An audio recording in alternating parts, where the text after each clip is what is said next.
बाभुळगाव नांदूर धामोडा रस्ता हा जिल्हा परिषदकडे होता।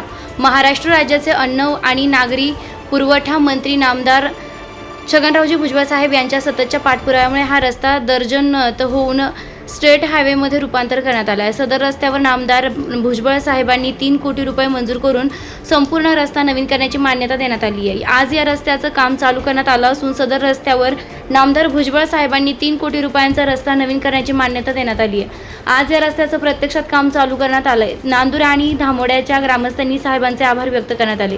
या कामाची सुरुवात सुद्धा करण्यात आली आहे। लवकरच नामदार भुजबळ साहेबांच्या हस्ते या रस्त्याचं भूमिपूजनाचा कार्यक्रम होईल। नांदूर धामोडा येवला कुसमाडी असा हा पहिले इतर जिल्हा मार्ग होता, नंतर त्याचे जिल्हा मार्गात रूपांतर झाले आणि भुजबळ साहेबांच्या प्रयत्नाने लोखंडे साहेब असतील, बीएमसीचे अधिकारी असतील, त्यांच्या प्रयत्नाने हा रस्ता महामार्ग करण्यात आलेला आहे।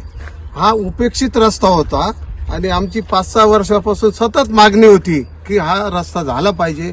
खूप अडचणीतून सर्वसामान्य लोक जात होते आणि आमच्या मागणीला लोखंडे साहेब असतील, अधिकारी असतील यांनी प्रयत्न केले आणि साहेबांनी आशीर्वाद दिले आणि त्यांच्या माध्यमातून हा एक विकासाचा मोठा पर्व तयार होणार आहे आणि त्याचंच आम्ही सर्व धामोडा असेल, नांदूर असेल, बाभुळगाव असेल या नागरिकांच्या वतीने आम्ही भुजबळ साहेबांचे आभारी आहोत। धन्यवाद।